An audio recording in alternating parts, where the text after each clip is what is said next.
2009, America was in a state of recession. People were losing jobs, stocks had plummeted, there was no money around, properties' value had dropped, and whatnot. The whole country was in a state of depression. They didn't know what to do. And there were these rumors in the country that the banks were responsible for it. Now, the banks found it very humiliating that someone was trying to frame them for such a heinous crime. They formed this committee to find the person who was trying to frame them.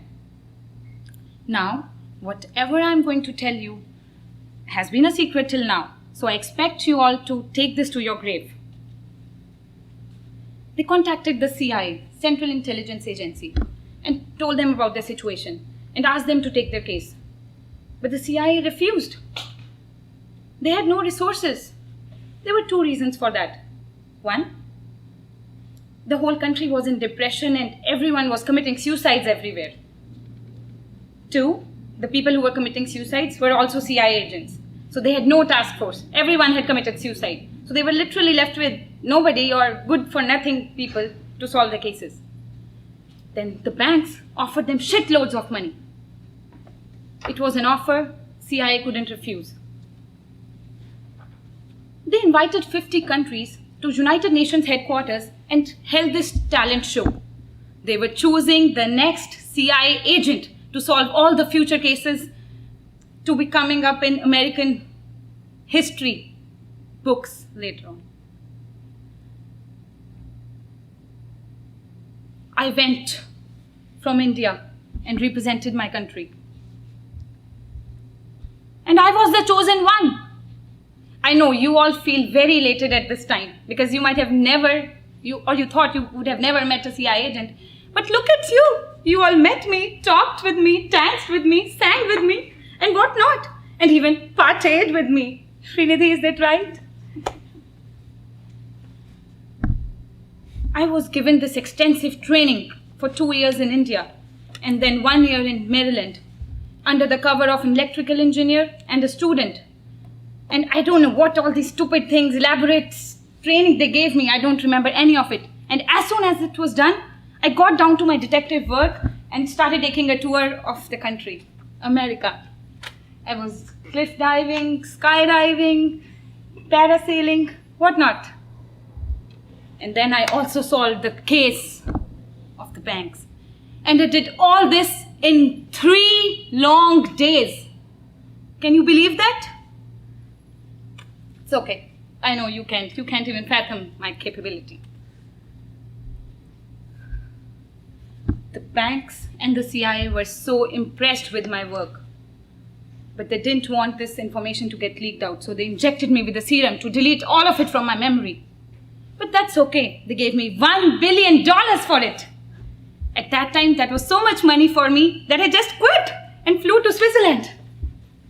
Oh boy, that was the first time I sat, or I should say I laid down in first class.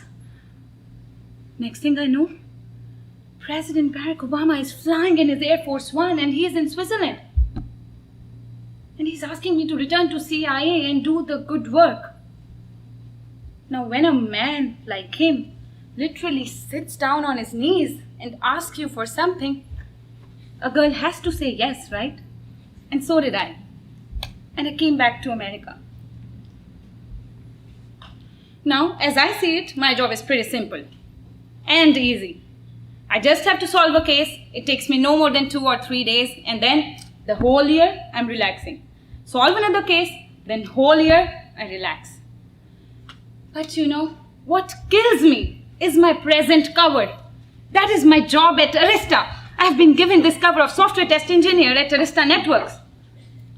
Man, it's like I'm working 10 jobs. And they literally pay me nothing. Pennies. They don't give me as much money as they give you all. I barely make $1 million a month. But you gotta do what you gotta do. I know you all are very interested in knowing the cases that I solved after that one big case. I can name them for you.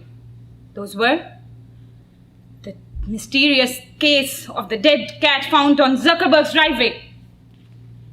The second was the curious case of the popularity of Apple products in Bay Area over all other fruit products.